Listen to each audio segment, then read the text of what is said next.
another episode of Commercial Property Roadshow. You're here with Helen Tarrant, and today I'm actually going to talk about a little bit about structures and actually how to maximize your cash flow through buying in the right structures.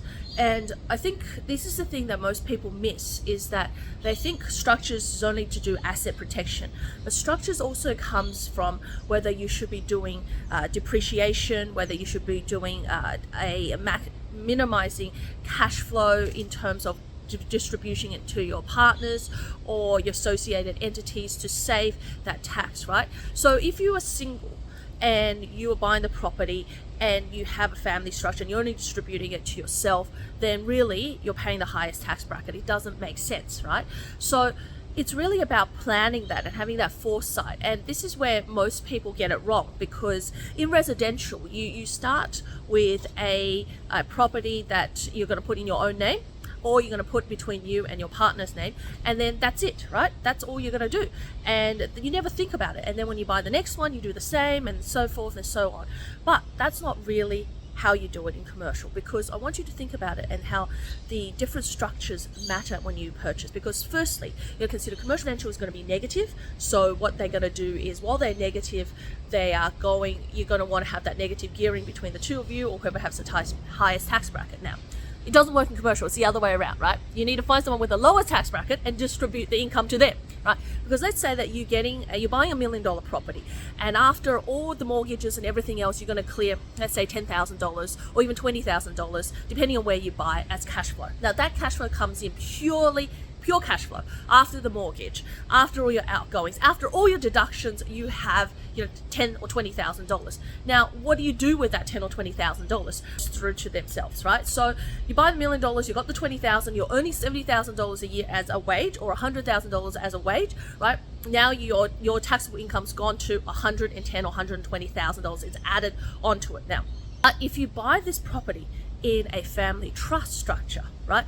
It has a corporate trustee underneath, and the reason we'll have a corporate trustee is so that you can actually direct, you're the director, you can direct where the money's distributed and everything else. Now, let's say you and your wife both earn $50,000 each, or $100,000 for you and $50,000 for your wife, or that your wife might be taking maternity leave, or as times change, she might be working part-time, or you might be going part-time, and year on year it changes, right? Well, that's where the flexibility of the trust is, and this is where you start to plan a little bit, because what you do is then you might give her the $20,000 that you get the positive cash flow, or the $10,000, whatever the money is. You might give her the $20K, and all of a sudden, you're keeping your $100K, and she's now having a taxable income of $70,000. So you pay a little less tax rather than you paying it at $120,000, right? But also there's another option, is that a lot of people flow that through to a company underneath, because the company tax is only 25% at the moment. So if your tax bracket is aggregated, it's over 25%, what you want to do is actually be able to flow that through to a company where you're paying 25%, right? So if you're on the highest tax bracket, like over $150,000 or $200,000 in earnings, and you're paying 45 cents in the dollar, there's no point flowing more income to you, but you still want to own commercial property, because you want to actually set up yourself for retirement in the future. So the best way to do that is actually then to flow that through to a company, right? So a company might sit under a trust, or your trustee might say you can flow that through to a company, right? So it's all about how you set up, having a forward planning. So then that flows through, and you're only paying 25% on the $20,000 you earn rather than the 45%, right? So you have more money in your pocket. It's all about how you end up with more money in your pocket, right? And then of course you can add depreciation on it if you like, and depreciation will help you save some of that tax. Like, I've got a previous video on depreciation, so if you don't know much about depreciation, do watch that video. There will be a link for it down below. But also the most important thing for you to realize is that the whole point of it is also about forward planning with anything with commercial property. That's why structures become so important. Also, banks love to lend to structures. They actually will lend to structures more and at a better rate than they would in your personal name, which is unusual, counterintuitive to residential, but that's how it works in commercial. Often it is totally counterintuitive. Now, if you are doing a development, coming together with someone as a joint venture, or maybe 3-4 of you are coming together to do a larger deal, because where we're seeing in this market, the returns are really tight, right? But at a higher level, 3, 4, 5, and 7 million, we're seeing good yields, right? But if to get there, you might be 4 of you doing it, right? And 4 of you doing it means you have to set up an entity called a unit trust, where each individual one of you owns 1/4 of the property, own 1/4 of the property, and the unit trust itself, the 4 of you are 4 directors of the unit trust, and the unit trust actually goes and borrows, and the unit trust flows through that structure to each one of you, the income, and also any of was also flowing through to you. But different states vary in the way that certain costs are captured on the unit trust level. So that's where you get your professional advice. But that's usually how you do it to minimize, of course, against land tax, right? Because the main thing when you're looking at structures is 2 things, is to minimize land tax and minimize the tax you pay on your income, right? So as a joint venture, and let's say you go out to do a development or an uplift or a flip, whatever it is, right? Then what you need to do now is then look at setting up a company rather than a trust. The reason you would set up a company versus a trust is because when you set up a company, you're only paying 25%, but also it quarantines the actual project. So let's say you do a development and it's $1 million purchase of the land, and then it's a $2 million development of, let's say, the warehouse or the retail and office space, right?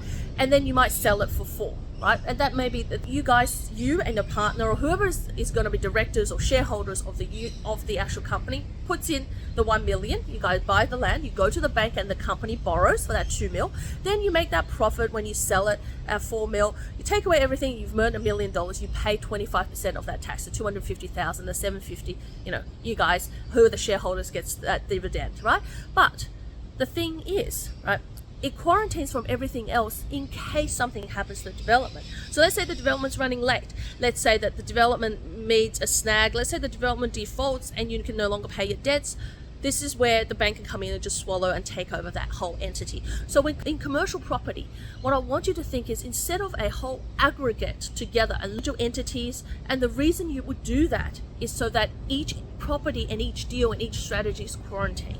So for example, you're buying set and forget commercial properties, right? And you're just accumulating cash flow. So you want to buy in different states because different states have different thresholds for land tax. So let's say you buy in Queensland and there's 350,000 in land tax threshold. So what you buy is, you might buy 1 property or 2 properties there, and they're all set and forget properties, and they max out your land tax threshold. That's absolutely fine in that one entity. And also then that entity allows you to then flow on that actual cash flow, and helps you to minimize tax if you put depreciations and everything in place, right? That's the number one thing. But if you want to do your first strategy, you want to do a set and forget, and the second strategy you want to do an uplift, then it doesn't make sense then the second strategy to use the same entity, right? The same structure. You want to use a different structure, and that's why you might set up another family trust, but you most likely might set up a company if you're doing a flip or an uplift, right?